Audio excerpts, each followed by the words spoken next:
We just played Pathfinder adventure card game, Rise of the Runelords base set, a game about capturing this dude, Jubari Wishki, I'm pretty sure I massacred that pronunciation, who is running around in a place called Sandpoint. But basically what happens is you have this Dungeons and Dragons kind of like a sheet for every of your character. It's pretty neat. These are basically printed by me. They usually come on these little cards, but the text is so small and I like it to make it feel like more like a Dungeons and Dragons game. So what really happens here is that you start one of the adventures and you have a little bit of lore and it tells you what scenarios are connected, and then you take the first scenario, and the first scenario tells you to fight, you have to defeat the villain, right, and his henchman. So what happens is that the game actually tells you how many locations there are, and then you have these location cards like this wood, and again you have some lore, and then these have their own decks which contains monsters, barriers, weapons, and so on. So you make these decks, and then you take as many bandits who are henchmen, right, as there are location -1, because one of them is going to be your villain, Jubalil Wishki.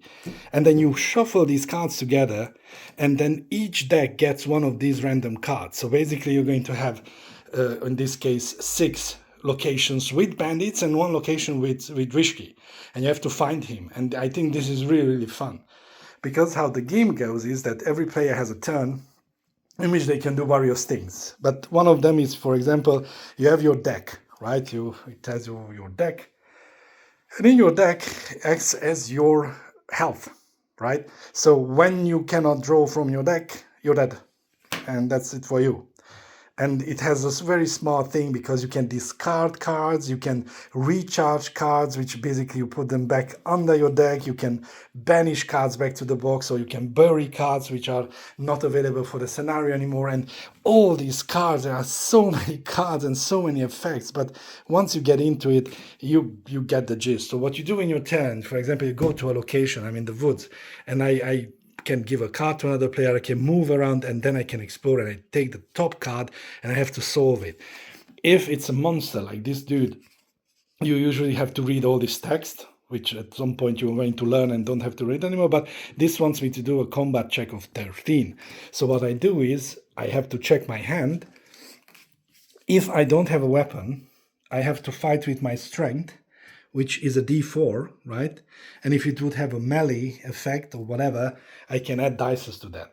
And then if somebody is with me in the same area, they can play, for example, a Blessing of Gods, which give me another dice, which in this case would be d4. And I have to roll at least 13 or more, right?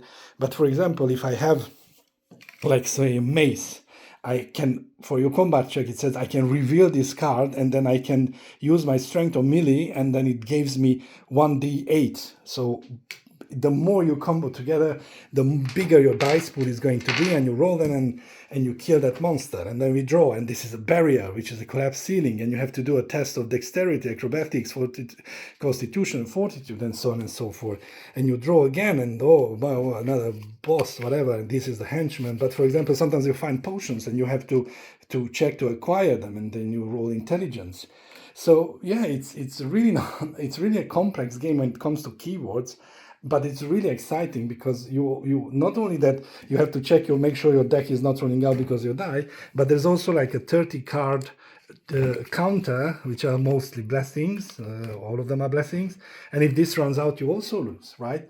So what you have to do is, if you encounter the villain Vishki in a place and you defeat them, they try to run into another deck.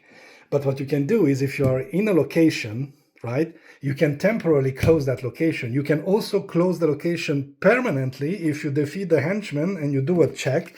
And you can see here that, like, for example, at this location, at any time you may discard 2 cards to evade an encounter. But when closing, you have to do this test. And then when you permanently close it, you get bonuses, right? And the funny part is that if every location is closed and Wishki doesn't have a place where to hide, you defeat him, right? And this is how you basically end the first scenario. And then there's many more things. There's like tons tons of expansions and cards and boxes. But this is really, really a really cool Pathfinder experience, and I highly recommend it.